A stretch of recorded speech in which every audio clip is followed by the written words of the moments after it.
Indo-British Advanced Pain Clinic, Noppimayam Surgery Duram. For appointments 9155515563. అయితే ప్రస్తుత సమాజంలో సనాతన ధర్మం యొక్క మాట అనేది ఎక్కువగా వినిపిస్తోంది. అసలు మన ధర్మం గురించి ఇప్పుడు కొత్తగా మనం మాట్లాడడానికి ఏముంది? ఒకప్పటి కాలంలో పురాణాల నుంచి కూడా మన ధర్మం గురించి ఎంతో మంది ఋషులు పెద్దవాళ్ళు మాట్లాడుతూనే ఉన్నారు. మనందరం కూడా ఆచరిస్తూనే ఉన్నాం. మరి ఇప్పుడు కొత్తగా మాట్లాడుతున్నాము అంటే మన సనాతన ధర్మం ఎటువైపు వెళ్ళింది ఏంటి? ఇలాంటి మంచి మంచి విషయాలు మాట్లాడడం కోసం ప్రస్తుతం మనతో పాటు ఉన్నారు జాతీయవాది అని చెప్పొచ్చు. ఆయన ఒక వీడియో అప్లోడ్ చేశారు అని అంటే, ఆయన ఒక మాట మాట్లాడారు అని అంటే ఆ మాట ప్రతి ఒక్కరిని ఆలోచింపచేసేలా ఉంటుంది. ఆయన ఎవరో కాదండి, మన స్పెషల్ గెస్ట్ స్ట్రింగ్ వినోద్ గారు. ఇప్పుడు వారితో మాట్లాడి మరిన్ని విషయాలు తెలుసుకునే ప్రయత్నం చేద్దాం. నమస్కారం అండి. నమస్కారం. Thank you so much for inviting me to I dream. Thank you. పిలవగానే మీరు కూడా మా కోసం కొంచెం సమయం కేటాయించి వచ్చినందుకు థ్యాంక్ యూ అండి. Thank you very much. Vinod గారు, సనాతన ధర్మం అనే ఒక పదం అయితే ప్రస్తుతం మనకు ఎక్కువగా వినిపిస్తోంది. అసలు ఇప్పుడు మనం కొత్తగా మన ధర్మం గురించి మాట్లాడడానికి ఏముంది అంటే, ఇప్పుడు కొత్తగా వచ్చిందైతే కాదు, ఎప్పటి నుంచో మన పురాణాల నుంచి కూడా ఎంతో మంది ఋషులు పెద్దవాళ్ళు చెప్పిన మాటే. అంటే ఇప్పుడు మన ధర్మం మనకు కనిపించకుండా పోయిందా? మన ధర్మాన్ని మనం పాటించట్లేదు కాబట్టి ఎక్కువగా వినిపిస్తోంది అంటారా? మీరేం చెప్తారు దాని గురించి? ఋషులని ఎక్కిరించడం నేర్చుకున్నారు, పిచ్చి పిచ్చి వ్యసనాలకి అలవాటు పడడం నేర్చుకున్నారు. వ్యసనాలకు అలవాటు పడడం ఏంటంటే, జనాలు మందు తాగి సిగరెట్ తాగి ఇవన్నీ చేస్తే ఏదో మంచి కిక్ ఇస్తుంది, చాలా బ్లెస్ ఇస్తుంది అని అనుకుంటారు. కానీ అది మీకు అడిక్షన్ మాత్రమే ఇస్తుంది. దాంతో మీ ఆరోగ్యం పాడవుతుంది. అయినా కూడా జనాలు ఆ పట్టించుకోకుండా, అంటే ఒక పిచ్చితనాన్ని గ్రేట్గా ఫీల్ అయ్యి దాన్ని పొగిడ్చి దానికి మీకు అవార్డులు ఇచ్చే రేంజ్కి వస్తున్నారు జనాలు. పాన్ ప్యాకెట్లు పట్టుకునేవాడిని ఫోటోలో చూసి ఫాలో అయ్యే యూత్ ఋషిని ఎందుకు ఫాలో అవుతారు చెప్పండి? యాడ్స్లో మనకి వీళ్ళెవరు రారు. వాళ్ళు కూడా ఫాలో కాని పద్ధతుల్ని వాళ్ళు అడ్వర్టైజ్ చేస్తున్న వాళ్ళని ఫాలో అవుతున్నారు youth. I don't know what pleasure they are seeking. అంటే దాన్ని గ్రేట్గా ఎలా ఫీల్ అవుతారో నాకు తెలియదు. స్కూల్ లెవెల్లో కాడి నుంచి మొత్తం జాబ్, పెళ్ళి, పిల్లలు, మొత్తం ఒక మనిషి లైఫ్లో ఆధ్యాత్మికత అనేది లేకుండా చేశారు. యాక్చువల్గా ఎడ్యుకేషన్ రెండు రకాలు ఉంటాయి, భౌతికము ఆధ్యాత్మికము రెండు నేర్పించాలి. మెటీరియల్ స్పిరిచువల్ రెండు. ఓన్లీ మెటీరియల్ నేర్పించి వదిలేస్తున్నారు జనాలు. వస్తు సేకరణ, శరీర పోషణ, ఇది తప్ప ఏం జరగట్లేదు, ఏం తెలియదు మనిషికి. దాంట్లోనే జనాలంతా సొసైటీలుగా ఫామ్ చేసుకుని బతికేస్తూ వెళ్ళిపోతున్నారు. ప్లస్ జనాలు ఎవరికి టైం లేకుండా చేసేసారు. సో ఒక సొసైటీ అనే మెకానిక్స్లో పడిపోతున్నాడు అనమాట మనిషి. దాని నుంచి బయటికి రావడాన్ని లిబరేషన్ అంటున్నారు యాక్చువల్గా. దాని నుంచి సొసైటీ నుంచి బయటపడితే తర్వాత శరీరం నుంచి ఎలా బయటపడాలి అనేది నేర్చుకుంటారు. ఈ పద్ధతులని గురుకులాల్లో ఒకప్పుడు చెప్పేవాళ్ళు. గురుకులాలన్నీ నాశనం చేశారు. ఇప్పుడు ఆ ఎడ్యుకేషన్ స్కూల్స్ వచ్చాయి. ఇంకా మొత్తం అధర్మమే ఉంటుంది కానీ నీకు ధర్మం ఎక్కడ నిలబడుతుంది?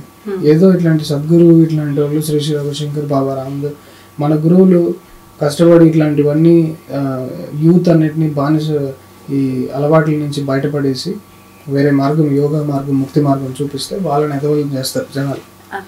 అలా ఉంది మన పరిస్థితి. అయితే ఇప్పుడు మీరు అన్నట్టుగా చూసుకుంటే గురువులు ఉన్నారు, కానీ మంచి వాళ్ళను మించి దొంగ గురువులు, దొంగ బాబాలు అనొచ్చో లేదో కానీ వాళ్ళు ఎక్కువగా పుట్టుకొచ్చారు. అటువంటి వారు ఉన్న ఈ ప్రస్తుత సమయంలో అంటే ఎవరికి తోచింది వాళ్ళు మాట్లాడుతున్నారు. నిజంగా అసలు కరెక్ట్ ఏది రాంగ్ అనేది కూడా డెసిషన్ తీసుకోలేని పరిస్థితుల్లో కూడా ప్రజలు ఉండిపోతున్నారు కదండి. దాని గురించి మీరేం చెప్తారు? ఇప్పుడు అడ్వర్టైజ్మెంట్స్ ని ఫాలో అవ్వకండి. ఫస్ట్ మన సనాతన ధర్మం చెప్పింది, వాళ్ళు చెప్పింది పక్కన పెట్టింది. న్యాచురల్ గా ఒక మనిషి ఏం చేయాలనుకుంటున్నాడు అనేది సద్గురువు గారు చాలా క్లియర్ గా చెప్పారు. ఇప్పుడున్న మైండ్స్ కి అర్థమయ్యేలాగా చెప్పారు. న్యాచురల్ గా మీరు ఏం కోరుకుంటున్నారు? మీ మనసుని సాటిస్ఫై అయ్యేవన్నీ తెచ్చుకుంటున్నారు, శరీరం సాటిస్ఫై అయ్యేవన్నీ తెచ్చుకుంటున్నారు. సో ఎక్కడైనా వేరే దాన్ని ఇంక్లూడ్ చేసుకునేదే ఉంది. దాన్ని మీరు ఇన్స్టాల్మెంట్స్ లో ఒకటొకటి చేసుకుంటూ ఎందుకు నాశనం అవుతున్నారు? ఒకేసారి అంతా ఎక్స్పాండ్ అవ్వచ్చు కదా. యాక్చువల్గా మీరు గమనిస్తే విశ్వం అంతా మీరు ఎక్స్పాండ్ అవ్వాలి అనేది జరుగుతుంది ప్రాసెస్. అదొక న్యాచురల్ ప్రాసెస్. అదేదో లిబరేషన్ అనేది ఒక గురువు ఐడియా కాదు, సనాతన ధర్మం ఇచ్చిన ఐడియా కాదు. మీ న్యాచురల్ ప్రాసెస్ని ఎందుకు దాన్ని ఇన్స్టాల్మెంట్లో అడ్రస్ చేస్తారు? ఒకేసారి అడ్రస్ చేద్దాం రండి. అదే స్పిరిచువాలిటీ, అదే సాధన. దాని ద్వారా మీరు ఏం తెలుసుకుంటారు? Resolution, ultimate realisation. మీరు ఆ బ్రహ్మాండంలోకి మీరు ఏకమైపోయిన తర్వాత ఇంక మీకు ఇట్లాంటివన్నీ ఏం అనిపించదు. అంతా నేను I'm the mother to the universe అనే రేంజ్కి ఎక్స్పీరియన్స్ వచ్చిన తర్వాత నీ క్వశ్చన్లు అంతరించిపోతాయి, నీకు క్లారిటీ వస్తుంది, నీకు ఏం చేయాలో తెలుస్తుంది. నీకు అలాంటి దరిదాపుల్లో కూడా వెళ్ళకుండా చేసేస్తుంది అన్నమాట సొసైటీ. సొసైటీకి ఇంటెలిజెంట్ పీపుల్ అవసరం లే. నువ్వు ఎంత డంబుగా ఉంటే సొసైటీ అంత బాగా రన్ అవుతుంది. నిన్ను ఇంటెలిజెంట్ చేయాల్సిన ఎవరైనా వస్తే వాళ్ళని విషయం పెట్టి చంపేస్తారు. ఆదిశంకరాచార్యుల వారిని, బోధి ధర్మ అని, ఇప్పుడు సద్గురు మీద అటాక్స్, ఇలాంటి కంప్లీట్ ఆపోజిట్ మిస్ఫిట్ అనమాట. నా మీద ఎంతమంది ట్రోల్ చేస్తూ బతుకుతున్నారు. అయితే అసలు ఇప్పుడు స్పిరిచువల్ గా మనం ఉండాలి అంటే భగవంతుడిని పట్టుకోవాల్సిందే. అసలు ఏంటి భగవంతుడు అంటే ఏంటండి? సృష్టికర్త వేరు, దేవుడు వేరు. భగవంతుడు ప్రతి ఒక్కటి ఇప్పుడు మన లోపలే ఉన్న దైవాన్ని తెలుసుకోవడం అనేది జరగాలి. ఫస్ట్ బయట ఉన్న దాన్ని, దైవాన్ని, విగ్రహాన్ని పెట్టుకుని, ఇవన్నీ మెథడ్స్. ఇవి బాహ్యంలో ఉన్న మెథడ్స్ ని దాన్ని హెల్ప్ తీసుకుని లోపల ఉన్న దేవుణ్ణి రియలైజ్ అవుతారు. అల్టిమేట్లీ అంతా ఒకటే. దాన్ని రియలైజ్ అవ్వడానికి ఉన్న పద్ధతులు వేరే. దాంట్లో వచ్చినవి ఇవన్నీ భగవంతుడు, దేవుడు. కాకపోతే మూఢనమ్మకాలని మనం పక్కన పెట్టాలి, చాలా జాగ్రత్తగా ఉండాలి. ఇందులోనే మీకు దొంగ గురువులు, దొంగ బాబాలు వీళ్ళందరూ వస్తారు. దొంగని మనం ఎట్లా ఐడెంటిఫై చేయాలి? వాడు చెప్పే మాటలు వాడికి పనిచేస్తుందా లేదా ఫస్ట్ చూడండి. అనవసరంగా వీళ్ళు వెళ్ళి ఒక 2-3 మాటలు చెప్పంగానే బాబు గారు అని దాసోహం అయిపోతారు కదా. దాని ఫార్ములా ఏంటంటే జనాలు don't look up to anyone, don't look down on anyone అని సద్గురు క్లియర్ గా చెప్పారు. ఆయన అట్లాంటి మాటలు ఆయన చెప్తున్నాడు కాబట్టి ఓకే ఇది ఇట్ మేక్స్ సెన్స్ అని మనకే అనిపిస్తుంది కదా. డోంట్ మనం వేరే వాడిని పైకి ఎందుకు ఎత్తేయాలి, నిజంగా మనం కింద తొక్కేయాలి. Look at it the way it is. అలా చూసినప్పుడు మీకు క్లారిటీ వస్తుంది. ఇలాంటి మాటలన్నీ చెప్తున్నారు కాబట్టి ఓకే ఈయన దగ్గర మ్యాటర్ ఉంది. ఓకే, ఇప్పుడు మనం కొంచెం తెలివిగా ఉంటే గానీ ఇవన్నీ తెలుసుకునే ప్రయత్నం చేయగలుగుతాం. చాలా చోట్ల నేను ఇప్పటికే చాలా చోట్ల చెప్పాను. ఈ డైలాగ్ అందరూ రాసి పెట్టుకోవాలి, మేబీ షార్ట్స్ చేసి వైరల్ చేసుకోవాలి. మోసం చేయడం కంటే మోసపోవడమే అతి పెద్ద క్రైమ్. భగవంతుడు మనకు అన్ని విధాల ఇంటెలిజెన్స్ ఇచ్చాడు, తెలివితేటలు ఇచ్చాడు. వేరే వాడు మోసం చేస్తున్నాడు విక్టిమ్ కార్డులో పోయి దళిత కార్డు వేయడం కాదు. మనకుంది ఆ సెన్స్, దాన్ని వాడండి. ఎవరిని మోసం చేయలేడు. అన్లెస్ అంటే మీకు ఫిజికల్ గా ఏమైనా హార్మ్ చేస్తున్నారా, ఎస్ నేను వచ్చి కాపాడతా.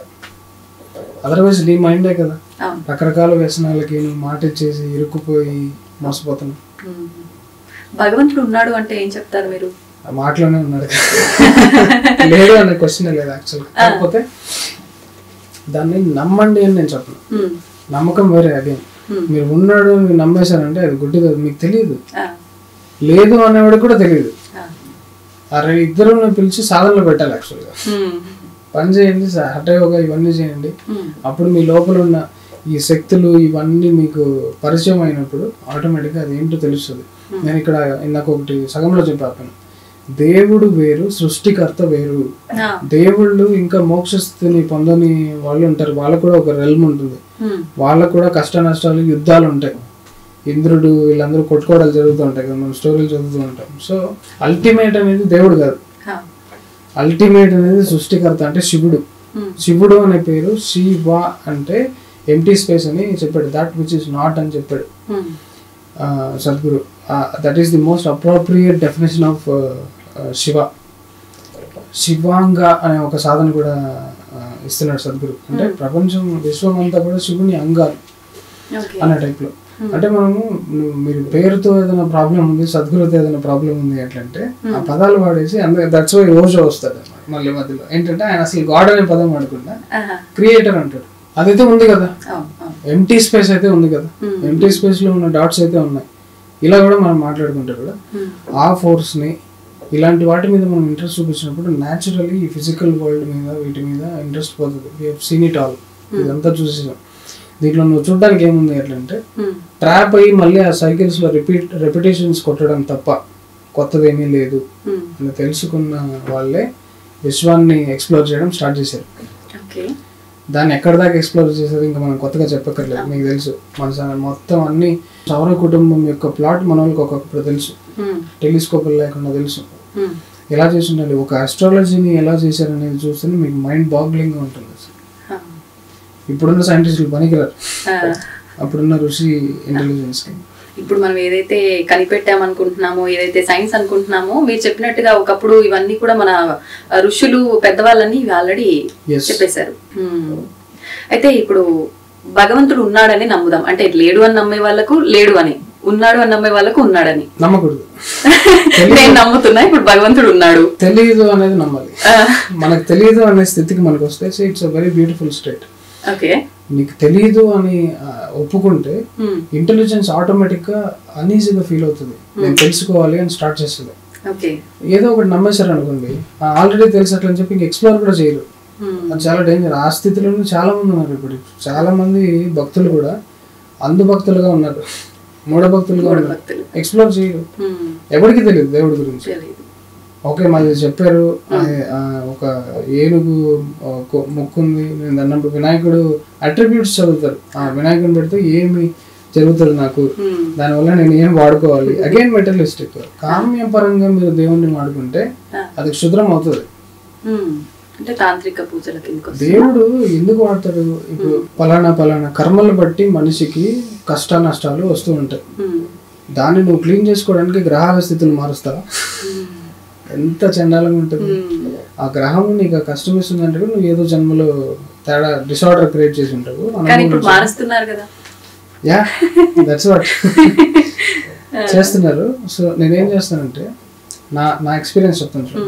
నేను హఠయోగా స్టార్ట్ చేసినప్పటి నుంచి సద్గురు తప్ప నేను ఏది చేయలేదు. సద్గురు ఇచ్చిన సాధనలు శాంభవి మహాముద్ర, శక్తి చలన క్రియ అండ్ హఠయోగా ఇవన్నీ చేస్తున్నప్పటి నుంచి నాకు ఆస్ట్రాలజర్స్ చెప్తుంది ఇది జరగట్లా. నాకు క్లియర్ మ్యాప్ ఒకటి ఇచ్చారు. వాళ్ళు చెప్తుంది ఐదర్ ముందే జరిగిపోయి ఉంటుంది, లేకపోతే ఫ్యూచర్ లో అనేది ఇది అవుతుంది అని చెప్పేది అసలు జరగట్లా. బికాస్ ఇప్పుడు మనకి కాన్షియస్నెస్ అనేది ఒక రెస్పాన్స్ అనేది మనం నేర్చుకున్న తర్వాత మొత్తం మన పరిసరాలు కూడా దాని అనుగుణంగా బిహేవ్ చేస్తాయి. అది యాక్చువల్గా సైన్స్ అంటే ఏంటంటే, ఇప్పుడు చిన్నప్పుడు ఈ సెన్సెస్ అన్నీ మనకు ఉండేవి. మనం నిద్రపోతూ ఉన్నప్పుడు ఎక్కడో లోపల గదిలో ఉన్నప్పుడు బయట తలుపు తడుతున్న మనిషి కూడా మనకి వీడు వచ్చేదాన్ని సెన్స్ అయిపోతుంది. ఆ తర్వాత తలుపు కొడితే ఎగ్జాక్ట్లీ వాడే ఉంటాడు. ఇట్లాంటి సిచ్యువేషన్స్ జరిగాయి. ఇలాంటి వాటిని మనం కొంచెం డీప్గా ఎక్స్ప్లోర్ చేసుకుంటూ పోతే ఇలా కళ్ళు మూసుకుంటే రేపు ఏం జరుగుతుందో చెప్పచ్చు. మనిషి పుట్టిన తర్వాత హ్యూమన్ ఫామ్ లో ఉన్న ప్రతి ఒక్కడికి ఆ ఇంటెలిజెన్స్ ఉంటుంది. జస్ట్ దాన్ని అన్లాక్ చేస్తున్నావా లేదా, లేకపోతే నీకు ఉన్నదంతా తిని పడుకుంటున్నావా లేదా అనేదే మ్యాటర్. మన ఋషులు every nut and bolt in the existence ని మొత్తం చెప్పేశారు. వేదాలలో, శాస్త్రాలలో material is available to all. Explore చేస్తే సృష్టి రహస్యాలు అన్నీ తెలుసుకుని మీరు చాలా సుఖంగా బతకచ్చు. మిగతా వాళ్ళు గొర్రెలు బతుకుతున్న దానికంటే అతీతంగా బతకచ్చు. సీరియస్లీ జనాలు ఏమాత్రం జంతు లక్షణాలకి అతీతంగా ఎవరు బతకట్లే. మరో జంతువులాగే బతుకుతున్నాడు. పుట్టడం, రీప్రొడ్యూస్ చేయడం, తిండి సంపాదించుకోవడం, శరీర పోషణ అయిపోతుంది. దానికోసం మనిషి పుట్టేది అంటాడు సద్గురు.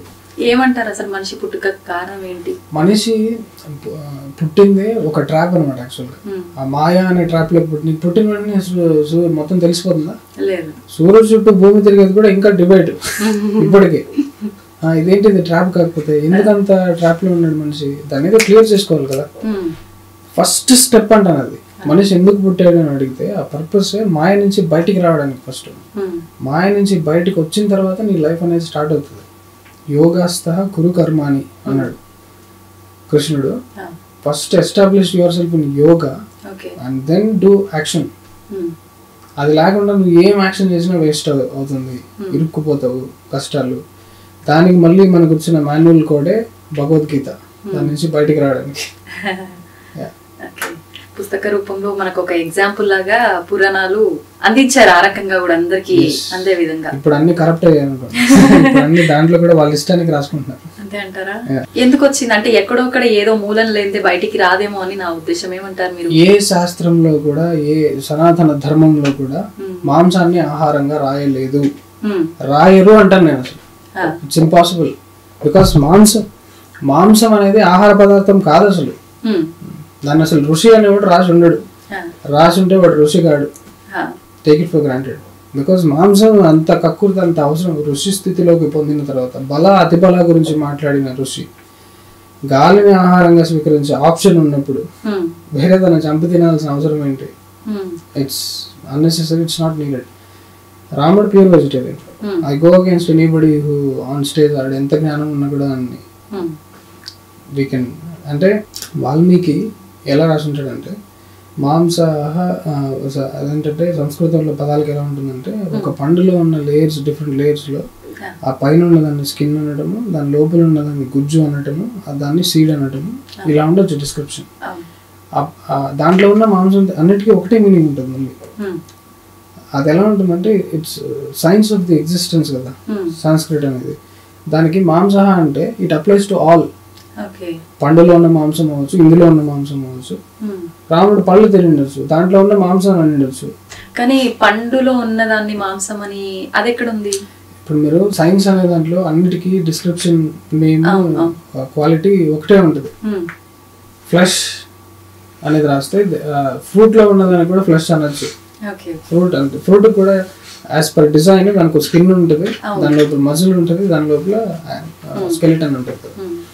సో అప్పట్లో రాసిన మన ఋషులు ప్యూర్ సైంటిస్ట్ అలా రాసి ఉండొచ్చు. సేమ్ థింగ్ మన అమ్మాయిలతో అక్రమ సంబంధాలు వాటన్నిటిని కూడా తప్పు అర్థాలు అవి. యాక్చువల్గా అట్లాంటి పనులు ఎవరు చేసి ఉంటారు. ది ఒరిజినల్ రిటర్న్ స్క్రిప్చర్ మనం తీసుకుంటే అవి ఉండవు. దాన్ని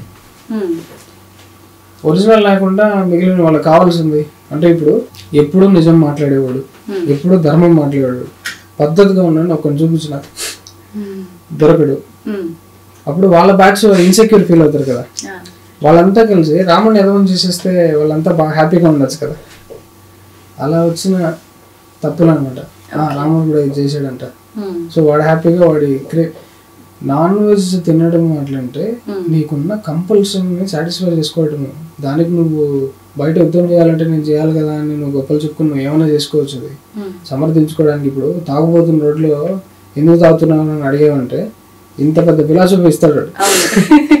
ఎందుకంటే నాకు నిజంగా సీరియస్లీ మా ఆఫీస్లో నేను మా ఎంప్లాయీస్ని సిగరెట్ తాగేటోళ్ళు నిర్దాక్షిణంగా వెళ్ళగొట్టేటాను.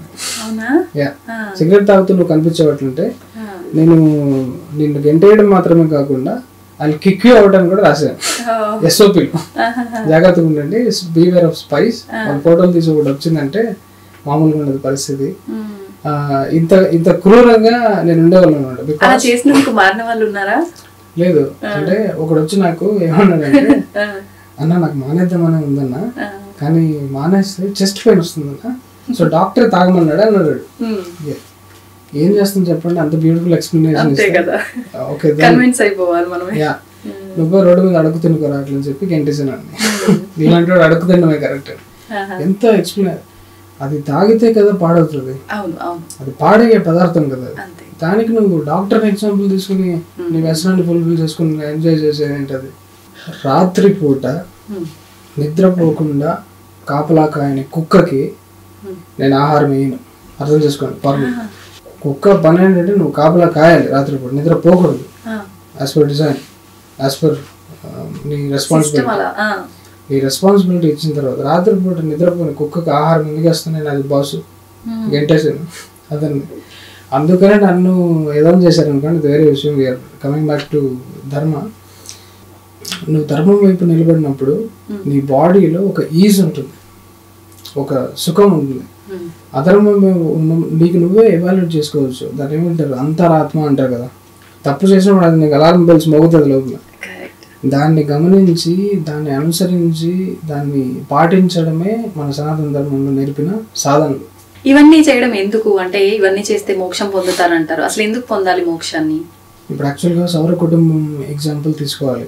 సౌర కుటుంబం ఇక్కడ ఒక దీపం పెట్టాను అనుకోండి, దాని ఆరా, దాని ఫీలింగ్, అదొక మంచి ఫీలింగ్ ఇవ్వడం మనం గమనించవచ్చు. యాక్చువల్గా కోటి దీపోత్సవం జరుగుతుంది, అక్కడ ఉన్న ఫీలింగ్ ఒకలాగా ఉంటుంది. నెయ్యి దీపాలు పెడితే ఇంకా బాగుంటుంది. ఇప్పుడు మన సోలార్ సిస్టమ్ అనేది తన తిరుగుతున్న కక్షలో పాలపుంత అంటే మిల్కీవే గెలాక్సీకి చాలా దూరంగా ఉంటుంది. అంటే దీపానికి దూరంగా ఉంటుంది, అంటే అంధకారంలో ఉంటుంది. ఆ అంధకారమే కలియుగం. కలి ప్రభావం ఎక్కువ ఉంటుంది. ఇక్కడ ఇట్లాంటి పిచ్చి పిచ్చి క్వశ్చన్లు, డౌట్లు, దాన్ని ఫ్యాషనబుల్గా ఫీల్ అవ్వడాలు, ఇవన్నీ ఇక్కడ డౌట్స్ ఎక్కువ ఉంటాయి. మీరు కానీ దగ్గరికి వెళ్ళారు అనుకోండి, న్యాచురల్గా యూ విల్ బి మెడిటేటివ్. అప్పుడు చూడండి బ్రహ్మగుప్తుడు, కణాదుడు, యోగులు ఎట్లుండే వాళ్ళు అంటే అసలు వాళ్ళకి ఆస్ట్రానమీ, ఆ క్యాలిక్యులేషన్ ఇప్పుడు అంత డెప్త్లో ఆలోచించే వాళ్ళు కూడా లేరు. ఒక 2-3 లాజిక్లు ఎక్కువ మాట్లాడితే బ్రెయిన్ ఆగండ్రా అంటుంది, అంత దూరం వెళ్ళదు. సో దానికోసమే మన సనాతన ధర్మంలో ఈ దీపం అనేది వచ్చింది. ఇంట్లో ఒక దీపం పెట్టండి, సాధన చేసే ముందు మీరు ఒక దీపం ఉండాలి. మైక్రోకాజం అండ్ మైక్రోకాజం వాళ్ళన్నిటినీ కలిపి అర్థం చేసుకుని మనకు సజెస్ట్ చేశారు, వీటి ద్వారా మనం వాడుకోవాలి. ఇప్పుడు స్పిరిచువాలిటీ అనేది ప్రత్యేకంగా జనాలు ఎవరు చేయాల్సిన పని కాదు. అది యాక్చువల్గా యూఆర్ ఆల్రెడీ స్పిరిచువల్. స్పిరిచువాలిటీలోనే పుట్టావు. ఆస్తికుడు నాస్తికుడు నా గర్భం నుంచే వచ్చాడని విష్ణుమూర్తి ఎలా చెప్పాడు. సో ఆట జరుగుతుంది అనమాట. అంటే పంచభూతాల యొక్క మిస్చిఫ్ చూడండి, మిమ్మల్ని తయారు చేసిన పంచభూతాలే ఉన్నాయా అని క్వశ్చన్ చేసేలాగా తయారు చేసిందంటే you understand the mischief of the design. అంత దారుణంగా ఉంటది కాబట్టి దాని నుంచి ఎస్కేప్ అవ్వాలంటారు యోగులు, దాన్ని ముక్తి అంటారు అనమాట. ఎదురై నాన్సెన్స్ ఒకసారి వస్తే ఇంత మోసమా, ఇంత మోసాన్ని త్యజించిన అంటే మన వాళ్ళ బ్రిలియన్స్ చూడండి. అక్కడ ఒక దారి కనుక్కున్నారు, దాన్ని కూడా దాటి మళ్ళీ దీంట్లో ఇరుక్కోపోకుండా చూస్తున్నారంట. సో ఇక్కడ ఏం జరుగుతుంది భూమి మీద మీరు గమనిస్తే, ప్రతి ఒక్కడు దేవుడు అవ్వాలని ప్రయత్నంలో ఉన్నాడు. ఆస్తికుడు నాస్తికుడు కూడా, సైంటిస్టులు కూడా. ఎందుకు? మైక్ దీని లోపల నుంచి వచ్చింది, ఇది లాజిక్ తెలుసు కదా. కళ్ళు కెమెరా డిజైన్ చేసాయి, ఆ బ్రెయిన్ కంప్యూటర్ డిజైన్ చేసింది. సో వాడు ఏం చేస్తున్నాడు, హ్యూమన్ బీయింగ్నే ఎక్స్ప్రెస్ చేసుకుంటున్నాడు డిఫరెంట్ యంత్రాల రూపంలో. అండ్ ఇది తప్ప వేరే ఏది చేయలేడు. మీరు ఇప్పుడు కార్ వచ్చింది అనుకోండి, దాంట్లో ఉన్న గేర్ సిస్టమ్ అది న్యూట్రల్లోకి వెళ్ళి ఇంకో దాంట్లోకి ఎందుకు వెళ్తుంది, అది బ్రెత్ మెకానిజం. కూర్మ నాడి ఒక న్యూట్రల్ స్టేట్లోకి వెళ్ళి ఇంకో నాడి 72,000 గేర్స్ ఉంటాయి మనకి. ఒక్కొక్క గేర్లో ఒక్కొక్క ఫీలింగ్ ఎక్స్ప్రెస్ అవుతూ ఉంటుంది. దాన్ని స్టడీ చేశారంటే మీరు ఇంకా చాలా చూడాలి. అంటే అప్పుడు హిప్నాటిజం నేర్చుకోవాలంటే యాక్చువల్గా మర్మకళలో ఇదే ఉంటుంది. యాక్చువల్ మీరు నాడీ కంట్రోల్ని నేర్చుకుంటేనే మీకు అర్థమవుతుంది. అంటే పక్కనోడి శ్వాస మీద నీకు నీ శ్వాస మీద నీకు పట్టుంటే మిగిలినవన్నీ నీకు అంటే అర్థమవుతాయి. సో డిఫైన్ చేద్దాం. స్పిరిచువాలిటీ అంటే ఏంటి, మెటీరియలిస్టిక్ అంటే ఏంటి. స్పిరిచువాలిటీ అంటే సటిల్ ఆస్పెక్ట్స్ ఆఫ్ సేమ్ లైఫ్ని నువ్వు అనుభవించడం. మెటీరియలిస్టిక్ అంటే గ్రాస్ లైఫ్ని అనుభవించడం. ఈ రెండు సెపరేట్ డిఫరెంట్ కాదు. There is gross and there is subtle aspects. గ్రాస్లోనే బతికి పందుల్లాగా వెళ్ళిపోయాడు మెటీరియల్ ఉంటాడు. కొంచెం సటిల్ ఆస్పెక్ట్స్ కూడా ఉన్నాయి, కంటికి కనబడని కూడా నాడులు వీటన్నిటిని ఉన్నాయి. వాటిని స్టడీ చేసి ఎక్స్పీరియన్స్ చేసుకుంటే యువర్ స్పిరిచువల్.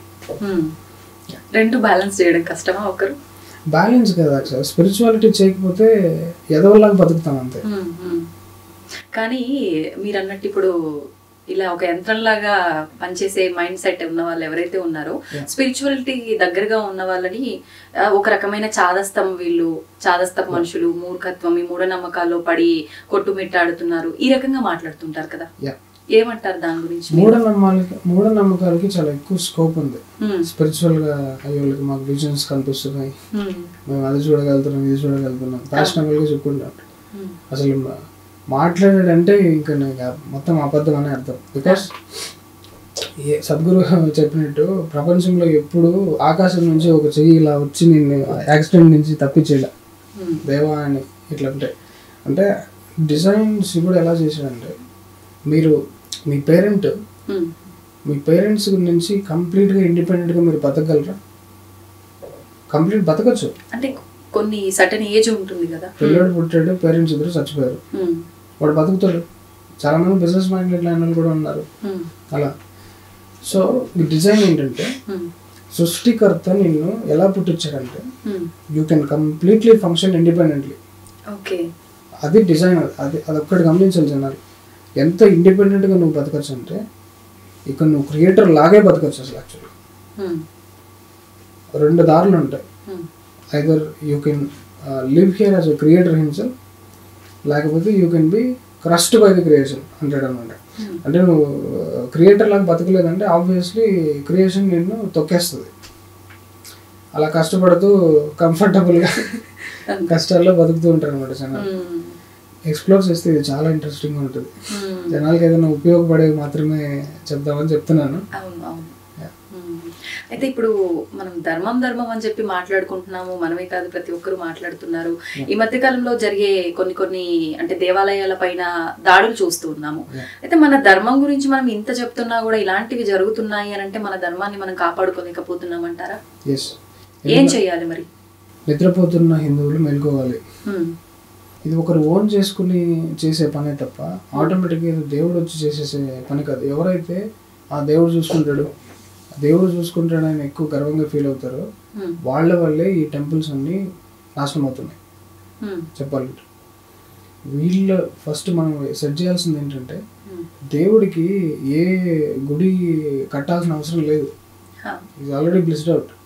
నీకు అవసరం అది, నీ పాత నీ దాన్ని సెట్ చేసుకోవడానికి అవసరం. నీకేదో దేవుడు మంచి గుడి కట్టించేస్తే అప్రిసియేషన్ అవార్డులను ఇచ్చేడు. నువ్వు వెళ్ళి మొత్తం రాగిన్లన్నీ తెల్లగా కడిగేసిన వాటిలో చెప్పి నీకు ముక్తి ఇచ్చాడు. సీరియస్లీ అట్లాంటి రిలీజియస్ టార్చర్లో ఉన్న వాళ్ళు చాలా మంది ఉన్నారు. రిలీజియస్ భక్తి అంటే ఇంత చేయాలి, అంత చేసి అమ్మ ఇంత పని చేసినా దేవుడు నాకు ముక్తి రాలేదని చెప్పి గుండె చించుకుంటాడు కదా రామదాసు. చించుకున్నా కూడా రాడే, బికాస్ నీ కర్మలు క్లీన్ అవ్వాలి. లెట్స్ అడ్రస్ దట్ డైరెక్ట్లీ కదా, కర్మలు క్లీన్. అందుకే నేను సద్గురు గారికి అంత దండం పెడతాను. ఈ రిలీజియన్లో ఉన్న బుల్షిట్ అంతా చేయట్లేదు ఆయన, డైరెక్ట్ పాయింట్ని అడ్రస్ చేస్తున్నాడు. అక్కడ ఆ సన్యాసంలో ఉన్న బ్యూటీ, సన్యాసికి ఇవేం అవసరం లేదు అని అనగానే మళ్ళీ కాల్ చేస్తారు, అమ్మ మన ధర్మానికి దీపం కూడా పెట్టారు. జ్ఞాన జ్యోతి అనేది లోపల ఉంటుంది, దాన్ని వెలిగించి నువ్వు ఏమైనా సెలబ్రేట్ చేసుకో, ఎవరిని ఏది కించపరచట్లేదు. అన్ని పద్ధతుల్ని రెస్పెక్ట్ ఇస్తూ నాన్ సెన్స్ చేయకుండా చెప్తున్నారు అంతే. అయితే ఇప్పుడు ఇందాక మీరు కూడా అన్నారు భగవంతుడే చూసుకుంటాడు మాకెందుకు అనేటట్టుగా ఉంటున్నామని. నిజంగా మనందరం కూడా సరే కామ్యంతో భగవంతుణ్ణి ఆరాధించొద్దు, అది వాస్తవమైనా కూడా ఏదో ఒక కోరికతోటే భగవంతుని అయితే మనం చాలా వరకు ఆరాధిస్తూ ఉంటాము. అయితే మనని ఇబ్బందుల నుంచి ఇంత వేడుకున్న రక్షించని భగవంతుడు కనీసం ఆయన దేవాలయాల పైన దాడులు జరిగినప్పుడైనా ఆయన పాటికి ఆయన ఏదో ప్రత్యక్షమైపోయి చెయ్యకపోయినా ఎవరో ఒకరి ద్వారా కారణ జన్ములు అంటుంటారు కదా, వాళ్ళు భగవంతుడి కార్యాల కోసమే పుడుతూ ఉంటారని కూడా అంటుంటారు. మరి అటువంటి వారి ద్వారా ఆయన ఇలాంటివి అంటే ఆపు చేసే ప్రయత్నం ఎందుకు చేయలేరంటారు? కరెక్ట్ గా చెప్పాలంటే నేనే దేవుడు, దేర్ ఎండ్స్ ది మ్యాటర్.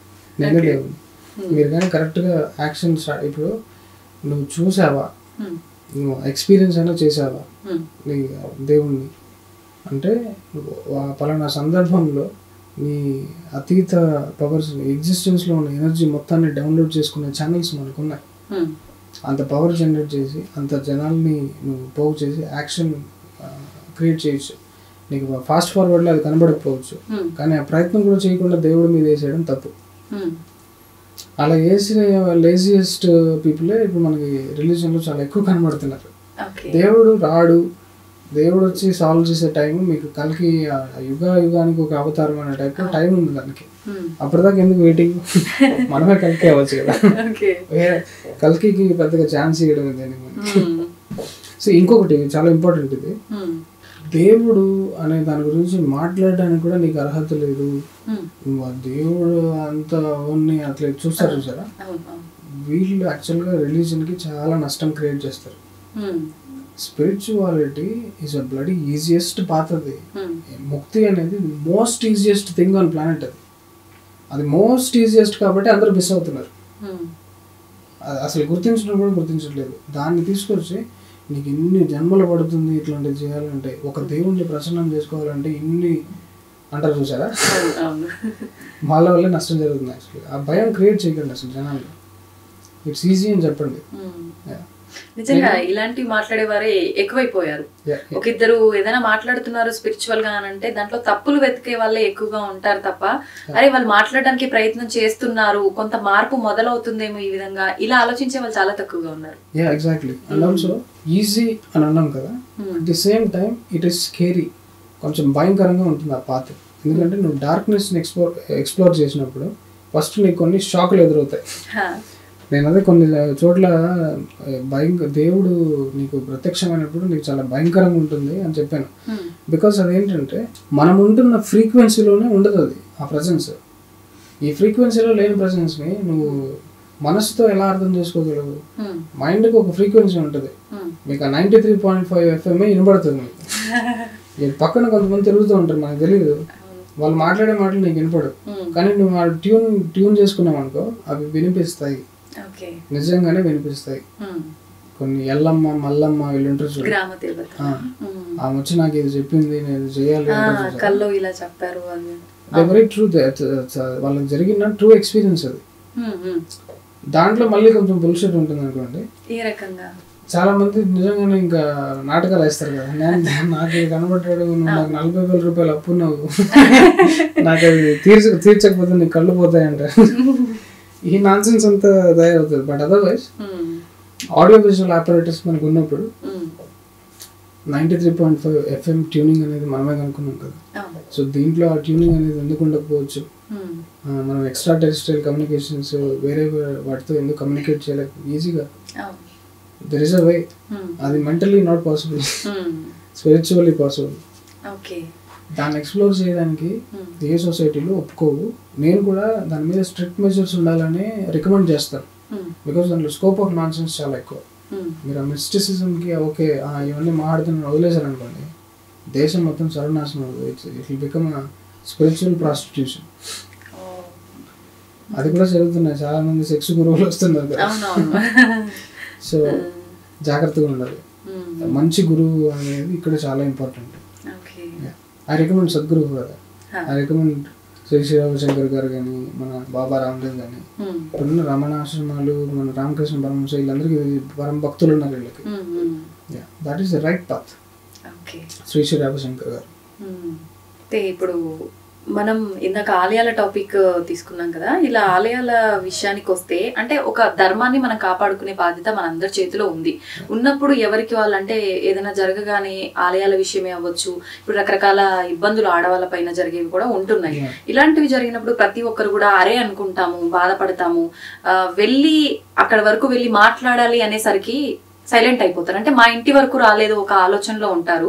అయితే మన హిందూ ధర్మం విషయానికి వస్తే కూడా హిందువులం అందరము ఒక త్రాటి పైన నిలబడాలి అంటే ఖచ్చితంగా కులాలు ఇలాంటివి అవొకటి మైండ్ లో పెట్టుకొని ఎవరు ముందడుగు వెయ్యరు. నిజంగా ఈ కుల గొడవలు, ఇలాంటి గొడవలు ఇవన్నీ పక్కన పెట్టి ఒక అందరము ఒకటే అనే సమానత్వంతో ముందుకు వెళ్ళాలి అంటే ఏం చెయ్యాలి అసలు? మీరు మీడియా ఆడవాళ్ళ మీద ఇది మన అఘోరి ఒక ఆమె వస్తే మొత్తం ఆమెతో బిజినెస్ చేసుకున్నారు. Correct. Do you call that media?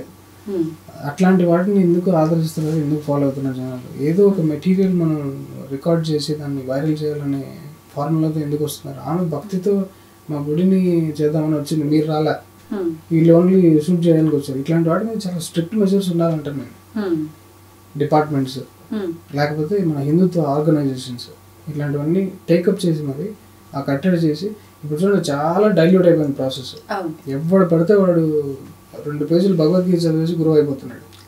వాడికి జనాలు ఈ లుకప్ టు పీపుల్ ఉంటారు చూడు, వాళ్ళు మాకేదో ఒక పాయింట్ చెప్పాడని చెప్పి వచ్చేస్తూ ఉంటాడు జనాలు. వీటన్నిటిని కంట్రోల్లో పెట్టాలి. We need discipline system. Maybe మన పవన్ కళ్యాణ్ గారు సనాతన బోర్డు అయితే తొందరగా పెడితే బాగుంటుంది. దీన్ని మళ్ళీ అదర్ రిలీజియన్స్ ఎన్కాష్ చేసుకుంటే చాలా కంప అవుతుంది. అంటే మనలో మనమే ఒక హిందూ ధర్మంలో ఉండి కులాల గురించి ప్రస్తావించుకున్నప్పుడు పక్క మతం వాళ్ళు ఖచ్చితంగా ఛాన్స్ ఇచ్చినట్టు అవుతుంది కదా వాళ్ళకి. దాంట్లో కూడా డివిజన్స్ ఉన్నాయి.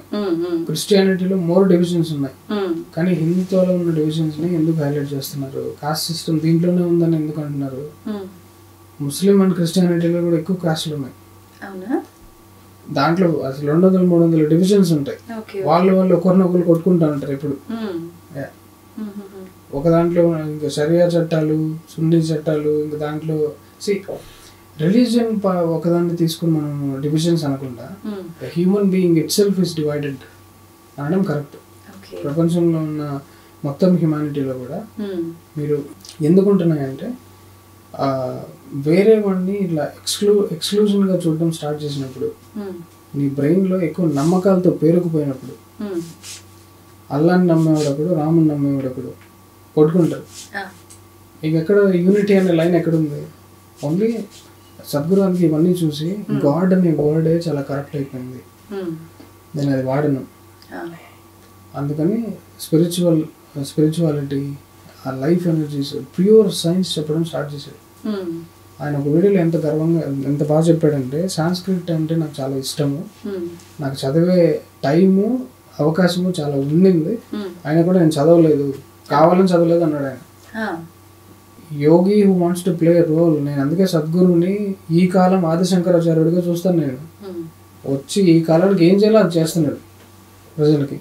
బికాస్ అదే కదా ఇంపార్టెంట్. ఇప్పుడు మనకి అవి మాట్లాడితే అర్థం కాని బ్రెయిన్స్లో ఉన్నాం మనం, పాస్ట్ బ్రెయిన్స్లో ఉన్నాం. ఇప్పుడు అంత రిజల్ట్స్ కూడా చూడొచ్చు. అంతమంది ఈయనకి అట్రాక్ట్ అయ్యారు కానీ మిగతా వాళ్ళని ఎవరికి అట్రాక్ట్ అవ్వలేదు.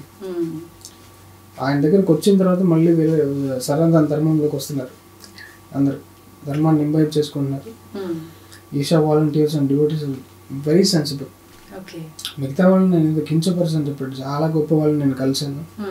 సంతోష్ ఘనాపాటి గారు ఉన్నారు. నేను అక్కడక్కడ ఈవెంట్లకు వెళ్ళినప్పుడు మన శృంగేరి ఉంది, చాలా మంది గొప్ప వాళ్ళని కలుస్తూ ఉంటాను, చాలా బాగా చేస్తున్నారు. బట్ నేను మనస్పూర్వకంగా చెప్పాలనుకుంటుంది ఏంటంటే, సద్గురు వర్క్ని ఎవరు మ్యాచ్ చేయట్లేదు. This is incredible amount of work. ఏం చేయాలో అది ఎగ్జాక్ట్గా ఆయన ఎంత ప్రణాళిక వేసుకుంటే, ఒక 7 day ప్రోగ్రామ్ డిజైన్ చేసి ఆ యూత్కి ఎంత డెప్త్లోకి తీసుకెళ్తున్నాడంటే, స్పిరిచువాలిటీని ఎంత ఇంట్రెస్టింగ్ చేశాడంటే, పేరెంట్స్ని, పిల్లల్ని, అందరినీ, ఫ్యామిలీని పక్కన పెట్టి ఆశ్రమాలకు వచ్చేస్తున్నారు. Exploring this inner dimensions, inner sciences అంత ఇంట్రెస్టింగ్ చేశారు Sadhguru. Compare to other ashrams the rate of nonsense is very less. అసలు ఏం జరగట్లేదు అక్కడ ఆశ్రమంలో. దాన్ని జరుగుతున్న ఒక 2-3 ఇన్సిడెంట్స్ తీసుకొని గవర్నమెంట్ అటాక్ చేసి చాలా టార్చర్ పెడతారు. బయట అనుకుంటున్నట్టుగా ఎటువంటి విధానాలు తప్పుడుగా ఏమీ లేవంటారు. ఏమీ లేవు. ఇట్స్ హెవెన్ ఫర్ సాధకస్. లగ్జూరియస్గా మీరు బ్రహ్మచర్యం తీసుకోవాలి, సన్యాసం తీసుకోవాలి, స్పిరిచువాలిటీ నేను ఎక్స్ప్లోర్ చేయాలి, సృష్టి రహస్యాలు నేను తెలుసుకోవాలి అనుకుంటే Isha is the best place. Isha స్వర్గం దానికి. అంటే స్పిరిచువల్గా దగ్గర ఉండాలి అంటే ఖచ్చితంగా ఈ సన్యాసం, బ్రహ్మచర్యం ఇవన్నీ పాటించాల్సిందే అంటారా? కుటుంబ జీవనంలో ఉంటే ఇవన్నీ సాధ్యపడమంటారా? దాన్ని కరెక్ట్గా అర్థం చేసుకోవాలి. ఐన్స్టీన్ ఉన్నాడు, అదేదో ఎక్స్పెరిమెంట్ చేసి సోపు బుడగల మీద ఎక్స్పెరిమెంట్ చేసేటప్పుడు 1 రోజులు బయటకు రాలేదంట. వాళ్ళ ఆవిడకి చిరాకు వచ్చి విడాకులు వెళ్ళిపోతానంటే ఆశ. అంటే ఈజ్ బ్రహ్మచరి, పెళ్లి చేసుకున్నాడు, పిల్లలు ఉన్నారు, బట్ స్టిల్ ఆ ఒక మూమెంట్ అది చేసేటప్పుడు అన్ని పక్కన పెట్టాడు. చూసారా, అది యాక్చువల్ బ్రహ్మచర్యం అంటే. అది కూడా ఎక్స్ప్లోర్ చేస్తుంది, ఎగ్జిస్టెన్స్లో ఉన్న మెటీరియల్స్లో ఇది ఎక్స్ప్లోర్ చేస్తున్నాడు. నీ ఇన్నర్ డైమెన్షన్స్ నువ్వు ఎక్స్ప్లోర్ చేసినప్పుడు నీకు ఎంత టైం పడుతుందో తెలియదు. అండ్ అగైన్ స్పిరిచువాలిటీ అనేది ఒక పాత్ కాదు అసలు. ఫస్ట్ ఆఫ్ ఆల్ స్పిరిచువాలిటీ అది ఎంత కష్టము అంటారు చూసారా. నిన్ను నువ్వు చేరుకోవడానికి ఎంత దూరం వెళ్ళాలి? దెర్ ఇస్ నో డిస్టెన్స్ కదా. డిస్టెన్స్ లేనప్పుడు జర్నీ ఎట్లా అవుతుంది? ఇట్ ఈస్ టర్నింగ్ ఇన్వర్డ్ అంతే. నీ లోపల అంటే బయట ఇప్పటిదాకా బయట చూసావు, అన్ని బయట కనబడ్డాయి. నీ లోపల అది ఎక్కడి నుంచి పవర్ ఇస్తుంది, ఆ లోపల ఏం జరుగుతుంది అనేది గమనించాలి. అది డాక్టర్లు ఎక్స్ప్లెయిన్ చేయరు. డాక్టర్లు అన్నిటికీ పేర్లు పెట్టుకుంటారు, లివర్, కిడ్నీ అన్నారు. అది ఎలా పేర్లు తెలిసి నీకు లివర్ దాన్ని తెలుసు అనుకుంటున్నాము. దాన్ని ఎలా వాడుకోవాలో చెప్తుంది మనకు సైన్స్ అంతే. సో దాన్ని యాక్చువల్గా అయితే ఇప్పుడున్న మోడర్న్ సైన్స్ని మనం అసలు సైన్స్ అనకూడదు. It's a white fantasy, white minds fantasy. Actual science అంటే వేదం. తెలుసుకోవాలనుకునే వాళ్ళకి సామవేదం షణ్ముఖ శర్మ గారు ఇచ్చిన ఫుల్ మెటీరియల్, త్రిపుర రహస్యం, శివగీత, ఇవి వినండి. డీప్ సీక్రెట్స్ ఆఫ్ ఎగ్జిస్టెన్స్ తెలుస్తుంది. గర్భంలో జరిగే ప్రతి రోజుని ఎక్స్ప్లెయిన్ చేశాడు శివుడు అప్పట్లో. మన వాళ్ళని పాములు పట్టేవాళ్ళు అంటున్నారు, మనకేం తెలియదు. ఒకప్పుడు మన ఋషులు ఇంటెలిజెన్స్. ఇప్పుడు కూడా గర్భంలో శిశువులోకి ప్రాణం ఎలా ఎంటర్ అవుతుందో ఏ డాక్టర్కి తెలియదు, ప్రాణం ఎలా ఎగ్జిట్ అవుతుందో ఏ డాక్టర్కి తెలియదు. దేవుడి మీద భారం వేసి అంతే అంటున్నాడంటే, సో ఈ సైన్స్ని ఫ్యాషనబుల్గా ఫీల్ అయ్యే వాళ్ళకి టైట్ స్లాప్ లాగా ఉండాలి ఇది. యాక్చువల్లీ రెండింటినీ బ్యాలెన్స్, మీరు చెప్పినట్టు బ్యాలెన్స్ ఎట్లంటే నాన్ సెన్స్ లేకుండా కరెక్ట్ గురువు అన్నిట్లోనూ ఫ్రాడ్స్ ఉంటారు, ఇంక్లూడింగ్ మీడియా, డాక్టర్స్, ఏ డిపార్ట్మెంట్, పోలీస్, ఏదైనా తీసుకోండి. ఫ్రాడ్స్ ఉంటారు, మంచి వాళ్ళు ఉంటారు. Identify the right people. ఇప్పుడు మంచి వాళ్ళు ఉంటారు, చెడ్డ వాళ్ళు ఉంటారు అన్నారు కదా. భగవంతుడు అంటే మనకు భాగవతంలో వీటిలో పురాణాల్లో చెప్పారని చెప్పి మనం కృష్ణుడి మాటల్లో కూడా విన్నాం, అందరూ నా బిడ్డలే, అందరూ నాకు సమానమే అని చెప్పి. కాకపోతే మనం చేసుకున్న కర్మలను బట్టి వారి జీవితం డిసైడ్ అవుతుంది. ఆ కర్మలని మనం తగ్గించుకోవడానికే మళ్ళీ జన్మ తీసుకుంటామని చెప్పి. మరి ఈ చెడు ప్రవర్తనలో వెళ్ళే వాళ్ళని భగవంతుడు ఎందుకు మార్చే ప్రయత్నం చేయట్లేదు, ఇంకా మళ్ళీ మళ్ళీ అదే తోవలోకి వెళ్ళేలా అవుతుంది అంటారు? నేను ఏదో చెప్పాను కదా, భగవంతుడు అంటే ఎవరు? సృష్టికర్తన దేవుడా? దేవుళ్ళకి కూడా కష్టాలు ఉంటాయి.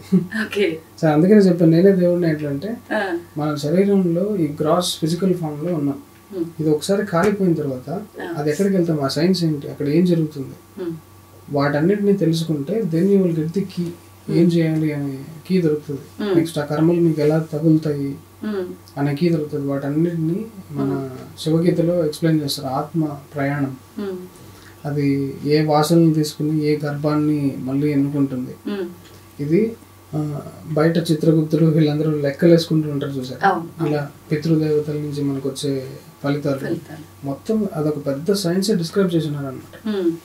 మనం పాడ్కాస్ట్ లెంత్ సరిపోదు కాబట్టి వాటి గురించి కొంచెం ఊరించి వదిలేస్తే జనాలు వాటిని ఎక్స్ప్లోర్ చేసుకుంటారు. బికాస్ అన్నిటిని మనం చెప్పలేము. కరెక్ట్ గా చెప్పాలంటే నాకే సగం తెలుసు. I'm not an enlightened being, I'm just celebrating the spiritual ethos of this country. నేను తెలుసుకున్నదాన్ని మీకు నిజంగా ఎగ్జిస్టెన్స్ లో ఒక్క పేజ్ తెలిస్తే కూడా మీ జీవితాంతం అదే చెప్తారు మీరు ఎక్కడికి పోయినా. అంత ఇంట్రెస్టింగ్ గా ఉంటుంది. మొత్తం 100 పేజీలు చదివారు అనుకోండి, మీరు గురువు అయిపోతారు, ఇంకా అదే చేస్తారు. I'm still a disciple, still learning. అసలు మీకెందుకు అనిపించింది ఇలా స్పిరిచువల్ గా ఉండాలని చెప్పి, తెలుసుకోవాలని చెప్పి, తెలిసింది మా నలుగురితో మాట్లాడాలని, తప్పు అన్నది ఖండించాలని? యాక్చువల్ గా నా టైం అయిపోయింది, నేను దీంట్లో పడ్డా చెప్పాలంటే. Really that's what it is. ఇంకా టైం అయిపోయాడు. కుక్క బ్రీతింగ్ చూడండి, అది ఎంత ఫాస్ట్ గా డెస్పరేట్ గా ఉంటుంది. తాబేలు బ్రీతింగ్ చూడండి, దానికి ఇంకా మెల్లగా, నాకు ఇంకా టైం ఉంది, 500 సంవత్సరాలు. ఇదే మీరు మనిషికి అప్లై చేయండి. వాడు ఇట్లా ఫాస్ట్ గా క్రేవింగ్ ఉన్నాడు అనుకోండి, వాడు తొందరగా పోతాడు, మళ్ళీ వస్తాడు.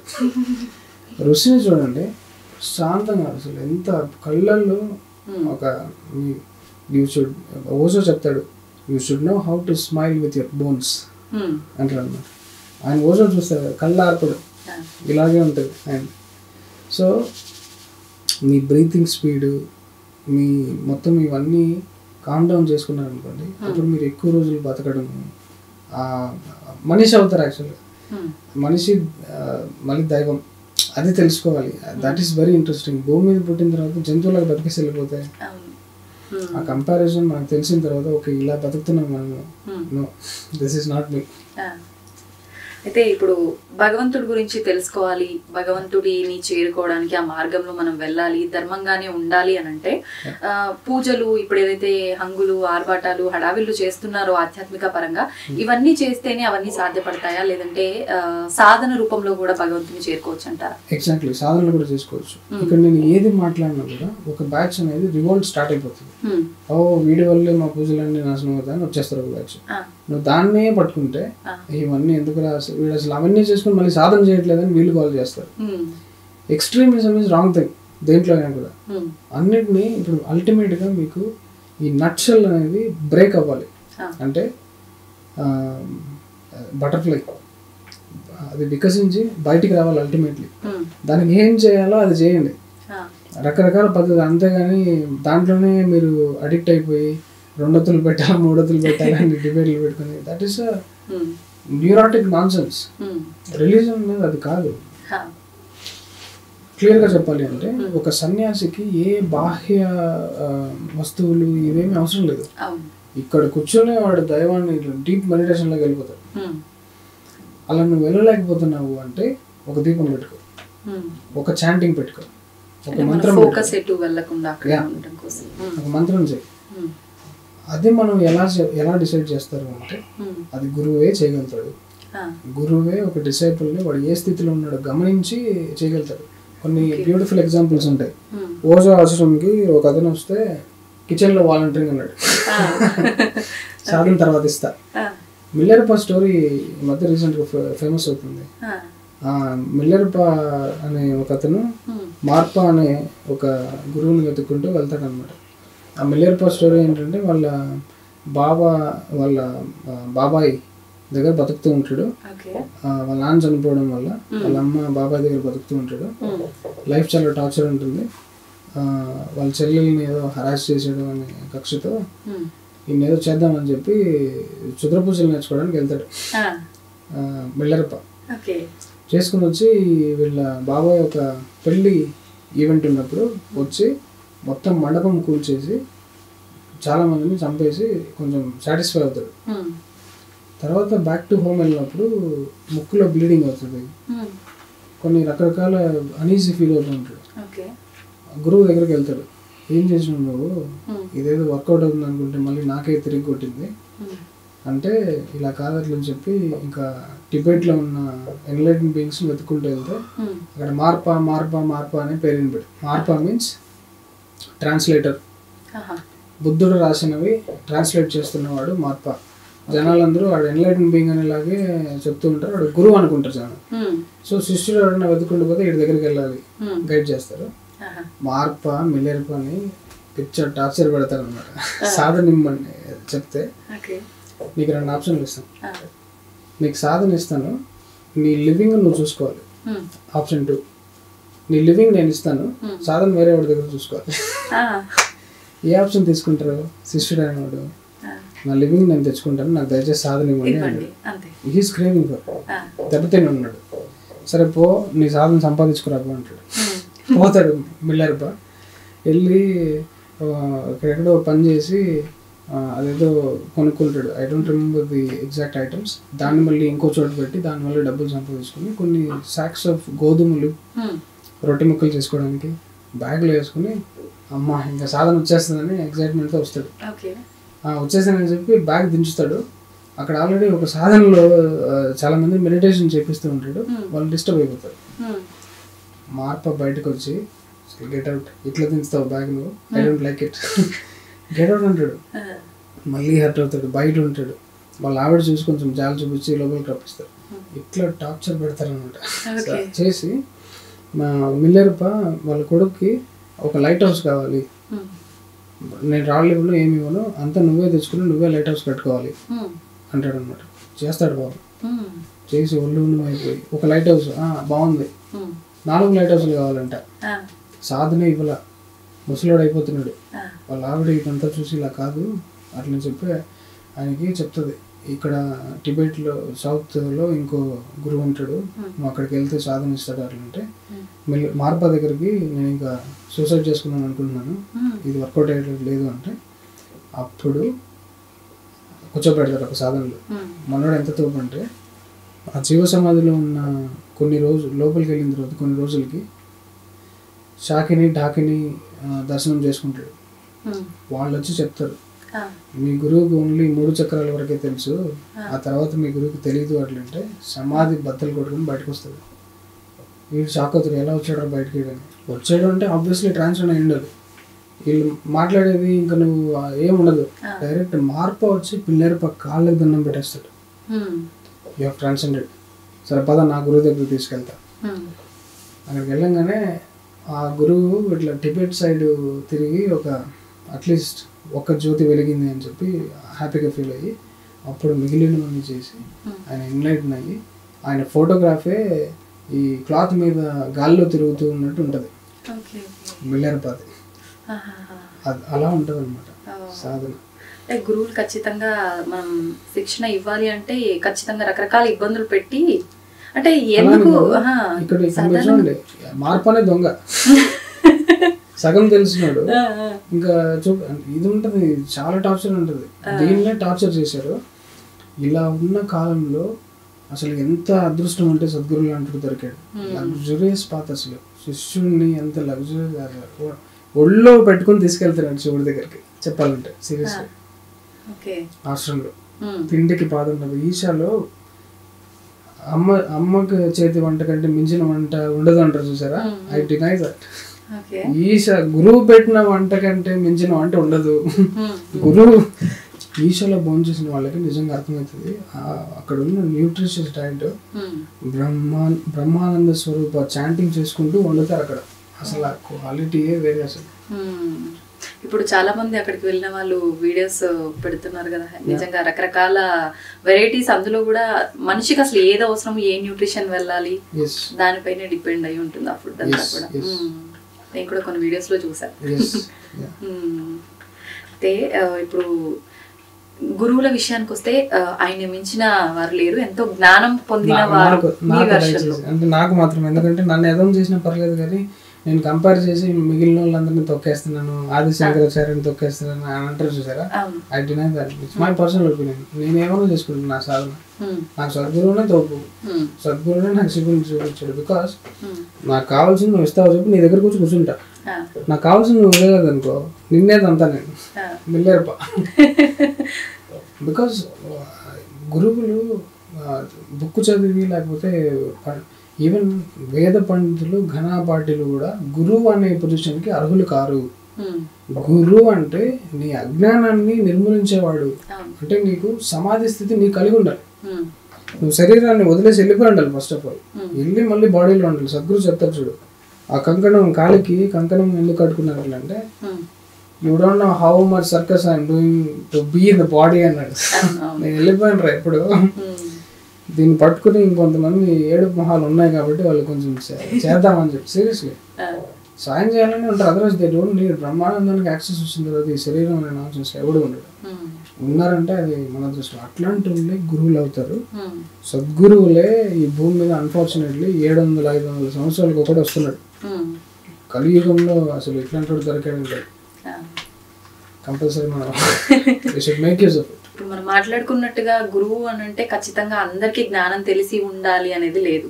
ఇప్పుడు పొద్దున్న లేచిన దగ్గర నుంచి రాత్రి వరకు ఈ సోషల్ మీడియా ద్వారా రకరకాల గురువులు చెప్పే మాటలు వింటున్నాము. మార్నింగ్ టీవీలో కూడా ప్రవచనాల రూపంలో చెప్పే వాళ్ళు కూడా చాలా మంది ఉన్నారు. మరి ఇటువంటి వాటి వల్ల మనందరం ఒక జ్ఞానాన్ని తెలుసుకుంటున్నాం అనుకోవచ్చా, లేదంటే అజ్ఞానం వైపు వెళ్తున్నాం అనుకోవచ్చు అంటారా? ఎగ్జాక్ట్లీ. అది చాలా వీళ్ళందరికీ నిజంగా చాలా అప్రిషియేట్ చేయాలి.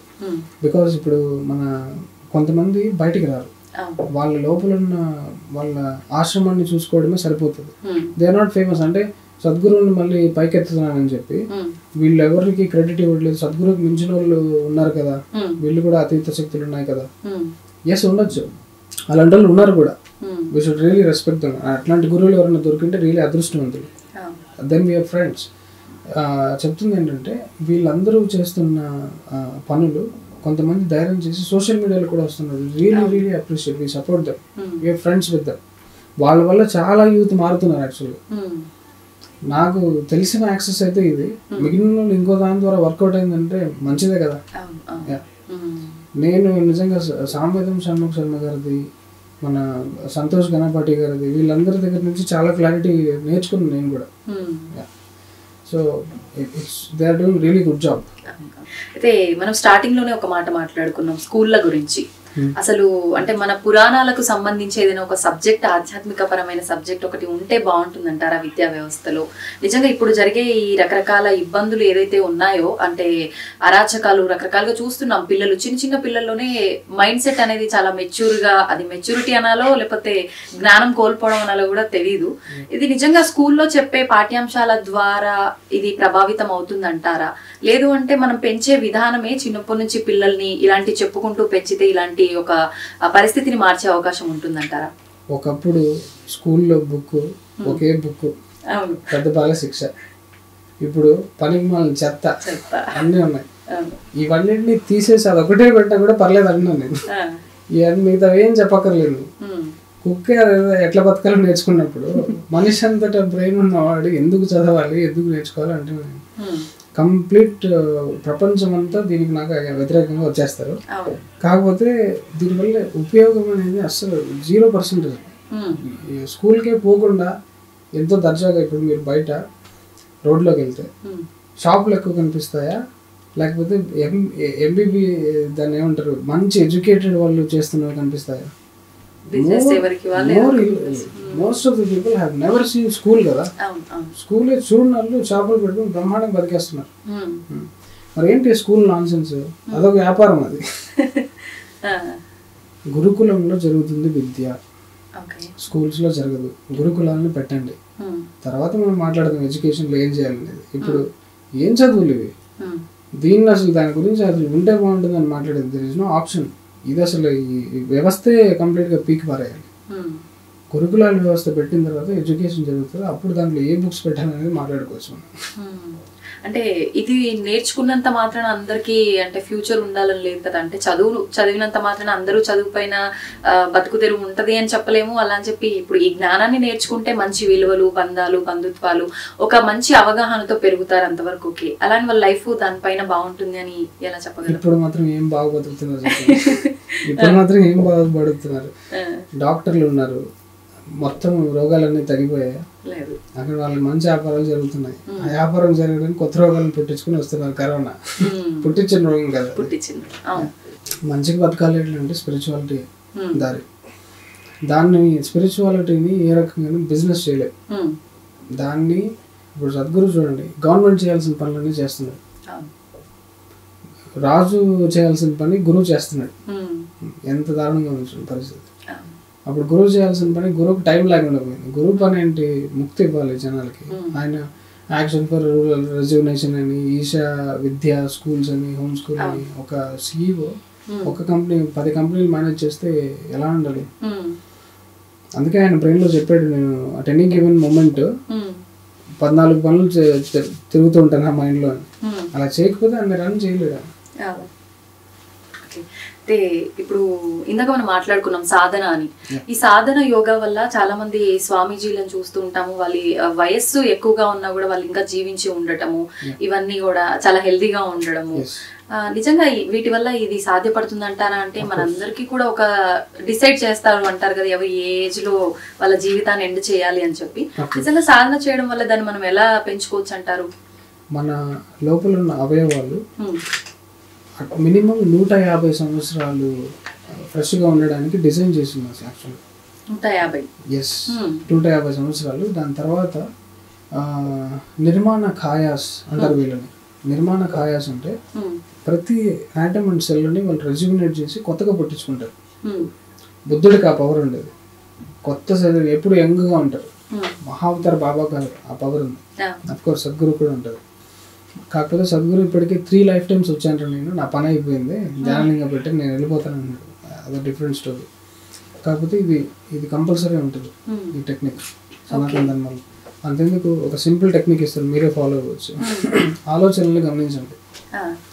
ఆలోచనల్ని యాక్షన్ లేకుండా, యాక్షన్ తీసుకోకుండా జస్ట్ గమనించండి. మీకు ఏజ్ అవ్వదు, ఏజింగ్ స్టాప్ అవుతుంది అక్కడ. బికాజ్ ఆలోచనలు ఇలా జస్ట్ తిరుగుతూ ఉంటాయి. వాటికి నువ్వు ఒక ఫామ్ ఇచ్చావు అంటేనే నీ యాక్షన్ స్టార్ట్ అయిపోయి నీ బాడీ టెన్స్కి గురవుతుంది, ముసలితనం అవుతా ఉంటుంది పని చేసేటప్పుడు తప్ప. కారు మీరు పార్కింగ్లో పెట్టిన తర్వాత కూడా ఆన్లో పెట్టేసి ఉంటానంటే ఎలా ఉంటుంది? ఆఫ్ చేయాలి కదా. చాలా మంది మైండ్స్ ఇలాగే ఉన్నాయి. పార్కింగ్లో ఉన్నా కూడా అది తిరుగుతానే ఉంటుంది పిచ్చిలాగా. దే డోంట్ నో, ఆ టెక్నిక్ తెలియదు, ఎలా ఆపాలో తెలియదు. ఎలా ఆపాలంటే జస్ట్ అది గమనిస్తే చాలు, కానీ ఏం గెలకుండా గమనిస్తే చాలు.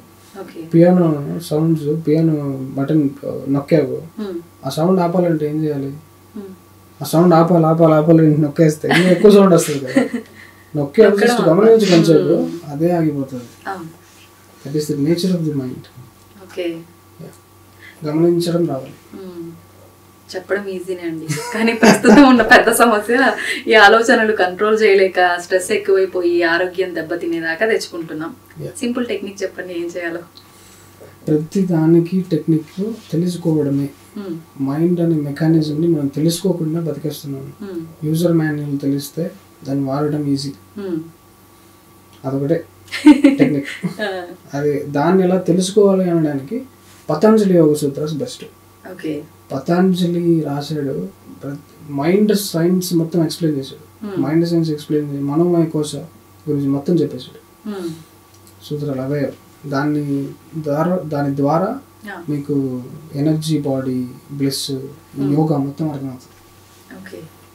ఎస్పెషల్లీ మైండ్ ఎలా వాడుకోవాలి, మైండ్కున్న నట్స్ అండ్ బోల్స్ ఏంటి అంటే మెమరీ, ఇమాజినేషన్, నిద్రా వ్యవస్థలు ఎలా జరుగుతాయి, ఆ డిఫరెంట్ మోడ్స్ ఆఫ్ ఇది ఫ్లేవర్స్ ఎందుకు అందుకుంటుంది, ఎన్ని రకాల మాడిఫికేషన్స్ ఉంటాయి, ఇంద్రియాలు అంటే ఏంటి, వీటన్నిటిని అర్థం చేసుకోవాలంటే పతంజలి అవసరం బెస్ట్.